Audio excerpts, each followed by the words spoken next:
साथियों, खान सर की pocket GK book पढ़ते हैं और आज हम इसमें पॉलिटी देखते हैं। पॉलिटी यानी कि संविधान। बहुत ही अच्छा संविधान पढ़ाया गया है इस बुक में। मैं बर्बाद ना करते हुए डायरेक्ट चलते हैं। तो साथियों, आज हम ये संविधान के स्रोत पढ़ेंगे। भारतीय संविधान के स्रोत मतलब किस देश से कौन सा स्रोत लिया गया। तो संविधान के विदेशी स्रोत यानी कि बाह्य स्रोत। तो ब्रिटेन से क्या लिया गया? ब्रिटेन से संसदीय शासन प्रणाली और एकल नागरिकता ली गई। और विधि शासन प्रणाली और प्रधानमंत्री का पद ये ब्रिटेन से लिया गया।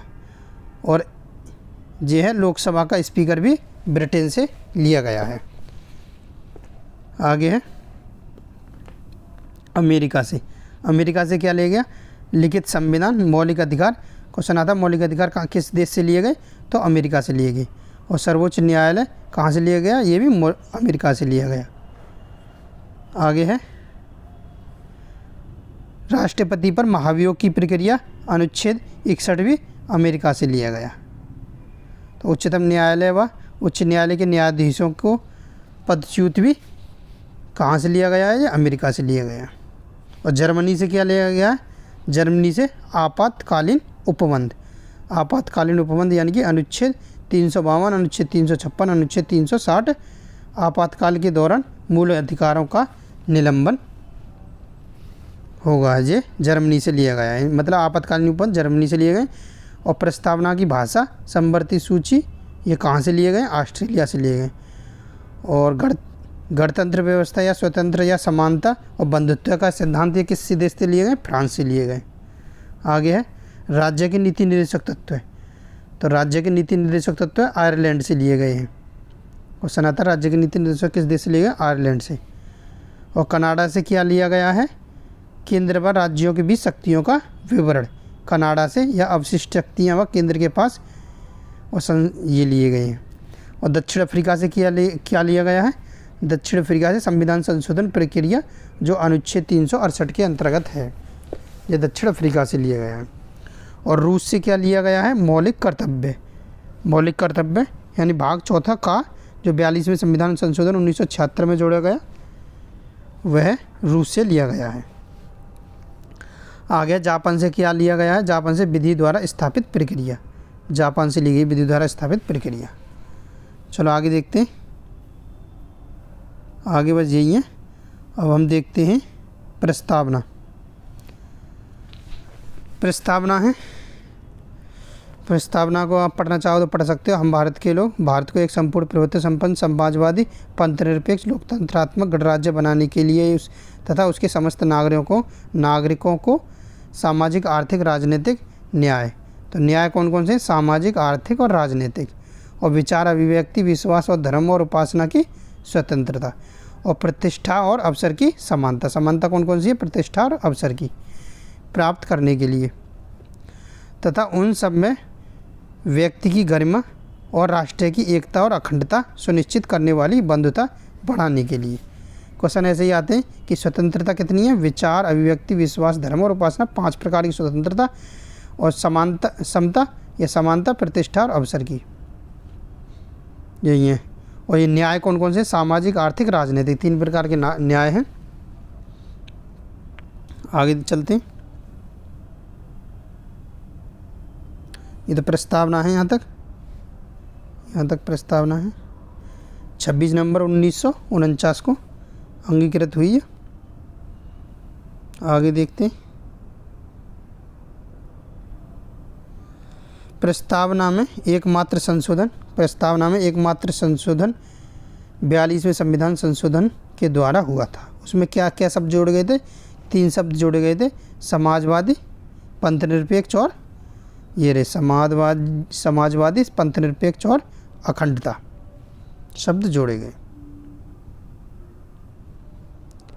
ये रहे यहाँ पर 42वें संविधान संशोधन 1976 के द्वारा समाजवादी, पंथनिरपेक्ष और अखंडता शब्द जोड़े गए। आगे है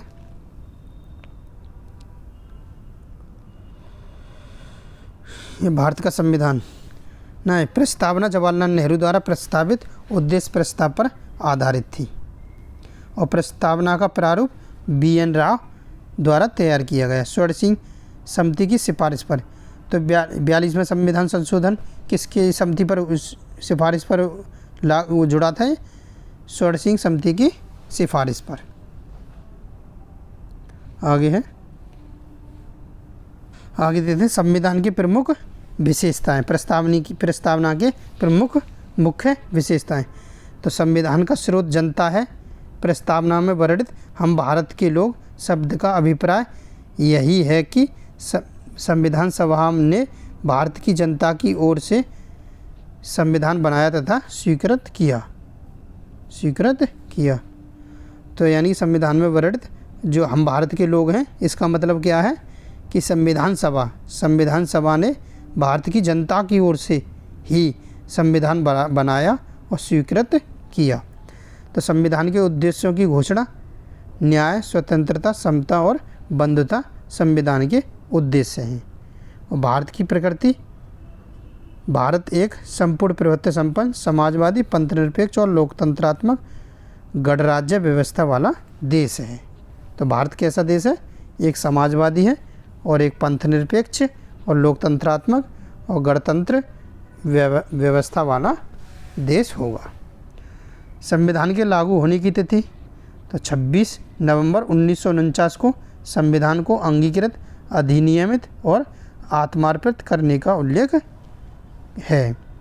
यानी कि संविधान कब अंगीकृत हो गया? 26 नवंबर 1949 को।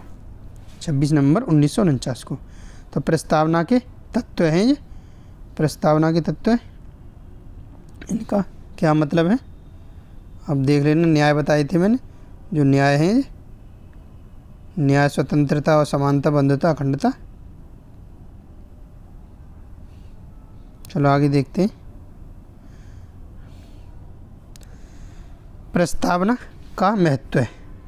तो प्रस्तावना का बहुत अधिक महत्व है तथा इसे संविधान की आत्मा कहा गया है। प्रस्तावना के महत्वपूर्ण होते हुए भी आरंभ में इसे संविधान का भाग नहीं माना गया तथा इसे संविधान की व्याख्या का स्रोत स्वीकार नहीं किया गया। तो प्रस्तावना से जुड़े मामले जो कोर्ट में थे, प्रस्तावना से जुड़े मामले, बेरूवारी बनाम भारत संघ। तो बेरूवारी बनाम भारत संघ 1960 में मामला था। ये मामले में सर्वप्रथम उच्चतम न्यायालय ने प्रस्तावना को संविधान का भाग नहीं माना था। तो क्वेश्चन आता है कि किस मामले में प्रस्तावना को संविधान का भाग नहीं माना था? तो बेरूवारी बनाम भारत संघ 1960 में प्रस्तावना को संविधान का भाग नहीं माना था सुप्रीम कोर्ट ने। आगे है गोकुलनाथ वाद 1967। तो 1967 में आया था गोकुलनाथ वाद, 1967 में आया। इस मामले में उच्चतम न्यायालय ने कहा कि जहां संविधान की भाषा अस्पष्ट या संदिग्ध हो वहां उसके अर्थ को स्पष्ट करने के लिए प्रस्तावना का सहारा लिया जा सकता है। इस मामले में उद्देशिका को क्या कहा? गोकुलनाथ वाद 1967 ने उद्देशिका को संविधान का मूल आत्मा कहा। तो 1967 वाले गोकुलनाथ वाद वाले केस में वो सुप्रीम कोर्ट ने उद्देशिका को संविधान की मूल आत्मा कहा। परंतु केशवानंद भारतीय बनाम राज्य 1973 में दोबारा एक केस आया, केशवानंद भारतीय बनाम केरल राज्य 1973 में के मामले में उच्चतम न्यायालय ने अपनी पूर्व व्याख्या को अस्वीकार कर दिया, मतलब गलत बता दिया। जो पहले व्याख्या की थी उसको गलत बताते हुए यह व्यवस्था दी कि प्रस्तावना संविधान का भाग है। अब उसने क्या कहा केशवानंद भारतीय वाले में कि प्रस्तावना ही संविधान का भाग है। आगे है LIC ऑफ इंडिया मामले 1995 में। तो LIC का एक LIC ऑफ इंडिया मामला 1995 में आया। तो इसमें क्या कहा गया? मैं भी 1995 में भी पुनः उच्चतम न्यायालय ने व्यवस्था दी कि प्रस्तावना संविधान का आंतरिक हिस्सा है। तो LIC बाद में भी सुप्रीम कोर्ट ने कहा कि प्रस्तावना संविधान का आंतरिक हिस्सा है। आगे आया केस 1993 में रघुनाथ राव बनाम भारत संघ।